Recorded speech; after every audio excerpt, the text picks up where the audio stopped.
Aliitwa Rehema, msichana mrembo wa kawaida kutoka familia ya kawaida sana. Alikuwa na ndoto ya kuwa mwalimu, lakini alikutana na Bwana K, tajiri mkubwa aliyemvutia kwa magari, zawadi na maneno matamu. Wazazi wake walimkumbusha, mpende anayekupenda, si anayekununua. Lakini aliwajibu, mama, baba, huyu ndiye maisha mazuri.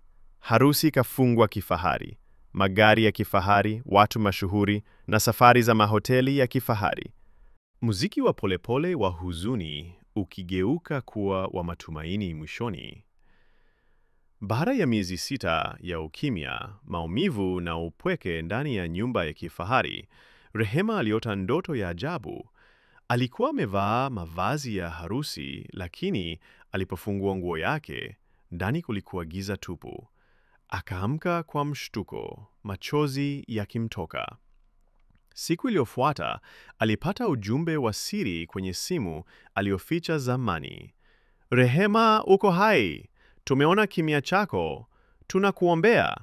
Ulikuwa ni ujumbe kutoka kwa rafiki yake wa zamani, Asha.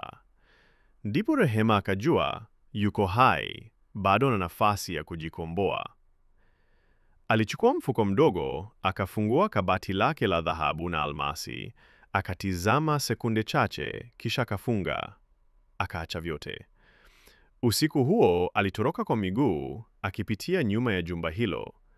Baridi ilimkaba, lakini moyo wake ulikuwa moto wa ujasiri. Alienda kwa mama yake aliyemlaki kwa machozi na mikono ya upendo. Miaka 2 baadaye, Rehema alipata kazi ya kufundisha watoto wa mitaani. Alivaa kawaida, alikula kawaida, lakini tabasamu lake lilikuwa halisi.